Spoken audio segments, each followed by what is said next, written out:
Para quem não sabe, Dr. Zé Balos é mestre e doutor em imunologia, né? Imunologia Isso, e sócio fundador da Sociedade Brasileira de Clínica Médica. Já tem vários artigos publicados em várias revistas médicas, tem um livro aqui que a gente vai falar sobre ele, que é muito bacana. Estou falando tudo isso porque é importante que vocês saibam que não é só porque é meu médico que está aqui, é porque é um cara que tem, assim, vão por mim, se precisarem, conversem. Zé Balos, você... Há muito tempo que a gente conversa sobre isso, há muito tempo. Mas eu percebo que a cada ano, não só pela minha parte, mas também como pela sua, isso vem se... Né? Isso vem, vamos dizer assim, há 20 anos atrás, 10% era o pensamento e 90% era a medicina. Hoje a impressão que eu tenho tua é que quase que já se reverteu isso. Não a título de 90 a 10, mas assim, quase que 50, 60% de tudo aquilo que a gente passa na vida é, de uma certa forma, atraído por nós. Isso... Não só pelo lado positivo, como também pelo lado negativo. Sim.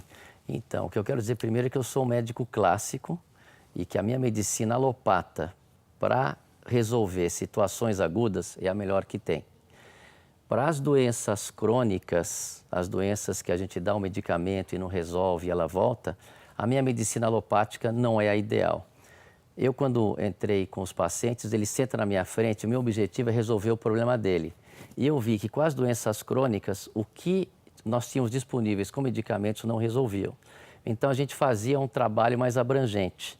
E comecei, então, a perceber que a atitude minha diante dessas pessoas com doenças crônicas, a atitude de repensar no trabalho, a atitude de repensar na relação afetiva, a atitude de procurar olhar para si mesmo e ver qual é o propósito na vida, essas pessoas acabavam encontrando a cura para as doenças antes tidas incuráveis.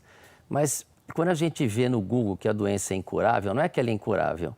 Nós não temos uma solução com a medicina alopata, mas existem outras soluções onde envolve um autoconhecimento. E se der tempo, no final, a gente explica como é muito simples a gente chegar nisso. Então, hoje, com o advento da teoria da mecânica quântica, o que a gente vê? Eu vou explicar uma linguagem bem simples. Física quântica significam possibilidades. Segundo a física quântica, tudo acontece ao mesmo tempo. Não é lei da atração, nem lei da criação. É lei da sintonização com qual dos infinitos universos você quer interagir. Então, seria a lei da sintonização. O que está muito claro hoje, segundo os físicos, é que nós temos uma influência direta na nossa realidade. Significa que, quando você faz um experimento de um elétron, se ele é matéria ou se ele é energia, quando não existe o observador, ele funciona com energia, com potencialidade infinita. Ele pode ser o que se transformar o quiser. A hora que entra o observador, que somos nós, aquilo se materializa no universo preso no tempo, no espaço. Ora, se nós somos os observadores, nós temos uma influência direta na nossa realidade. Isso explica uma série de condições, que é uma condição curiosíssima, que é uma evidência que só a mecânica quântica pode explicar. Nós temos pessoas que têm várias personalidades. Então, tinha um senhor que tinha alergia, ele tinha 10 personalidades diferentes. 9 personalidades deles tinham alergia a suco de laranja. Uma delas não tinha. Quando ele incorporava a personalidade que não tinha alergia, ele tomava suco à vontade e não empelotava o corpo. Ou seja, a atitude de consciência dele fez com que ele se transformasse o sistema imunológico e corrigisse a alergia a suco de laranja. Tem várias evidências de paciente diabético que a personalidade, uma é diabético, a outra personalidade não é diabético. Então, são questões que intrigam a nossa ciência. Mas, pela explicação, isso significa que a atitude e a percepção dentre as infinitas possibilidades que existem daquele paciente, ele não é diabético, então ele vai viver a realidade de que ele não é. E temos curas também espontâneas de câncer. O que eu estou falando é publicado na literatura médica, onde a pessoa acredita que o medicamento vai curar e funciona. E muito recentemente, isso é muito curioso, os genes placebomas foram descritos. O que é o gene placeboma? Quando você acha que está tomando um remédio que vai resolver o seu problema, imediatamente descreveram-se alguns genes que antes não se manifestavam e se manifestam com substâncias terapêuticas. Então, o efeito placebo, que é descrito há mais de 60, 70, 80 anos, ele tem uma transformação, primeiro mental e depois uma transformação com substâncias antidepressivas. Na transformação física. Na transformação física. Quer ver uma coisa interessante? O nosso organismo ele tem duas respostas basicamente para agressividade. Então ele tem uma resposta que seria referente às inflamações. Vou dar um exemplo clássico. Um leão correndo atrás de uma raposa. Essa raposa vai liberar adrenalina, vai liberar cortisol, vai liberar epinefrina, mas quando ela se esconde, imediatamente essa resposta de estresse é substituída por uma resposta de relaxamento. Durante o relaxamento, ela libera endorfina, ela libera óxido nítrico, ela libera dopamina, substâncias que têm uma propriedade terapêutica. O que acontece com o psique da humanidade? O nosso modelo biológico é muito antigo. Então, se você está insatisfeito porque, sei lá, o plano Collor tomou 80% do seu patrimônio, você fica com aquilo no sistema límbico, ele vai liberar adrenalina, vai liberar cortisol, vai liberar epinefrina, só que no dia seguinte... chega em casa e descansa, ele continua liberando. Porque você não sai da cabeça, você não consegue dormir. O que foi demonstrado? Que essa resposta inflamatória crônica, ela facilita envelhecimento de artéria, ela facilita fibromialgia, ela facilita todas as doenças crônicas. Ao passo que, se você é capaz de fazer uma série de terapia, por exemplo, fazer um esporte que te libera endorfina, fazer meditação, relaxar, aprender a se desligar e se distanciar do problema, você libera substâncias anti-inflamatórias. E essas substâncias têm um poder curativo. Agora, tem uma informação que é muito interessante. Em 2009, o prêmio Nobel foram para 3 cientistas que descobriram uma enzima chamada telomerase, que é uma enzima que retarda o envelhecimento. Por quê? O DNA ele tem vamos dizer, um pedacinho proteico que quando a gente vai se replicando, vai envelhecendo, ele vai diminuindo. Quando ele acaba, a célula morre. Por isso que o cérebro vai envelhecendo, o teu fígado vai tudo envelhecendo. A célula cancerosa, isso persistia. E eles descobriram essa enzima. Olha que estudo interessante. Eles pegaram pacientes com câncer de próstata, o menos agressivo que você observa. Num grupo, eles não fizeram nada, só dosaram essa substância telomerase e o pessoal ia diminuindo com o envelhecimento normal. No outro grupo, eles botaram uma série de fatores como controlar estresse, fazer atividade, alimentação saudável. O que eles perceberam? Que o telômero, que é o que, vamos dizer, controla o nosso envelhecimento, é um parâmetro que mede o nosso envelhecimento, aumentou.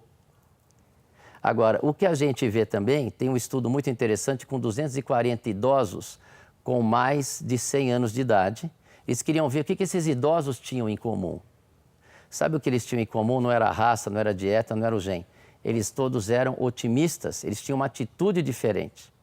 Mostrando que naquele trabalho que eu li sobre a telomerase, não foi a dieta, não foi todos os trabalhos de controlarem o estresse, que é com medicação, que é com esporte, que na realidade você tem que descobrir qual é o teu. Porque tem gente que não aguenta meditar, tem gente que adora fazer esporte e libera endorfina. E essas têm propriedades curativas. O que eu quero dizer é que a nossa consciência, ela tem um poder na nossa realidade a ser vivida, nós vamos aqui pela física, mas ao mesmo tempo nós estamos observando que esta nossa atitude faz com que nós sintonizemos a realidade ideal. Agora, qual é o grande problema hoje? Nós sabemos, segundo os cientistas, que o universo é uma construção mental, que a matéria, isso é físico que está falando, não sou eu, que a matéria é um produto da consciência. O problema é arrumar a nossa consciência. Nós temos que organizar a nossa consciência. Tem vários exercícios que você pode fazer. Então, você pode fazer um exercício. O que você mudaria na tua vida se o mundo fosse acabar em um mês? Exercício fantástico. Você respira, relaxa, escreve. Eu tenho umas 8 dicas que a gente faz que se você sentar e escrever, vai mudar a tua vida. Tem outras técnicas que se você falar 20 vezes na frente do espelho, olhando para a tua testa o que você quer, você vê que ocorre exatamente aquilo que você está falando. Você vê que tem uma influência, isso que você fala. Talvez não ocorra 100%, mas tem uma influência. O que nós estamos chegando à conclusão hoje, primeiro é que a espiritualidade está muito próxima da ciência. Então, por exemplo, você pega o Buda falava assim, nós somos o que pensamos, a nossa realidade surge em função dos nossos pensamentos e os nossos pensamentos fazem o nosso mundo. Aí você pega o físico que fala que o universo é uma grande construção mental. O que nós estamos vendo hoje é que existe, e a tendência em 10 anos, cada vez mais novas terapias para resolver as doenças crônicas, porque o método farmacológico hoje não resolve. Agora, o que eu vejo que está atrapalhando um pouco é que esse pessoal que trabalha a meditação é radicalmente contra esses médicos mais céticos. E eu vejo que dá para fazer uma sobreposição. É claro, porque eu não posso pegar uma pessoa que está com estresse absurdo e mandar ela meditar. Lógico, ela vai te mandar merda. Exatamente. Então, eu acho válido você entrar com antidepressivo, com ansiolítico, melhorar a qualidade do sono dele. Lógico que eu acho válido. A partir daí, também eu não acho válido você encher o cara de remédio. Quando ele estiver numa situação, numa condição, aí você trabalha esse outro lado, pergunta o que você gostaria de fazer, o que você vai fazer. Tem um caso muito interessante que eu cito num livro, que o rapaz foi no consultório, 6 anos depois ele passa, me encontra e fala, doutor Zé Barros, eu quero falar uma coisa para você.